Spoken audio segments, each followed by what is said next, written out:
So the one and only, the former undisputed 154-pound champion, Jermell Charlo, he came out calling out everyone.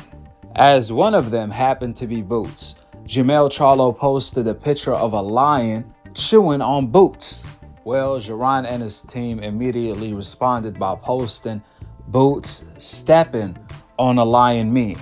Charlo must have tagged the wrong Ennis because Ennis' brother stated, "Wrong Boots, you must be drunk." Then Ennis followed up with, "Charlo, you a cub. This is not what you really want. And we can bet whatever." On the other hand, Jermell Charlo wants all of the smoke. As he stated, quote, "My 2 years layoff was not by choice. I've been sitting back, watching, letting them talk. But now, it's my turn. I'm back, sharper than ever. And I'm coming for everything that they thought I lost. I'm him." End of the quote. Well, Jermell Charlo did not just call out Errol Spence, the big fish himself, his buddy, and Boots, Jaron Ennis. That's not all. Jermell also called out pretty much the entire division. He called out Fundora to fight. He called out Vergil, and he even called out the boogeyman himself at 154, the IBF champion, Bekram. It's like forbidden to say Bekram's name at 154. Nobody wants the challenge. And Jermell, he got a heart of a lion. You got to respect it because he's willing to fight everybody at 154. He's ready to make his return. You know, it's a darn shame for a fighter like Jermell Charlo, who is a former undisputed champion, to be out for 2 years, not by his choice, but more so because he can't stay active in one of the deepest divisions in boxing. That's criminal, which makes you wonder, what is really going on with Jermell Charlo? Why was he out for 2 years? Is it PBC not having enough dates, not having enough money for Jermell Charlo demand? Or is it outside of the ring activity, outside of the ring stuff? Only God and Jermell Charlo knows at this moment in time. However, time is not up. Jermell said he's sharper than ever, so he's been working.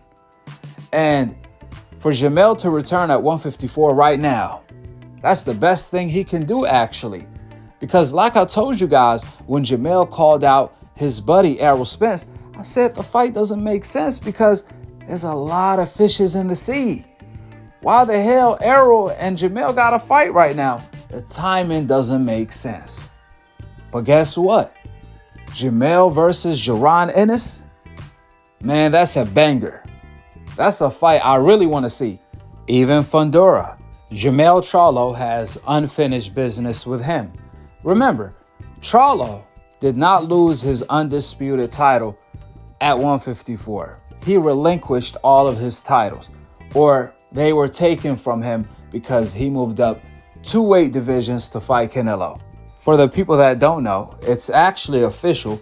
Fundora is going to be fighting Keith Thurman. That fight just got announced with a stacked undercard on PBC in October. I can't wait for that one. And then you have Vergil.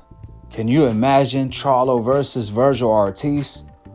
Or even Jermell Charlo versus Bekram?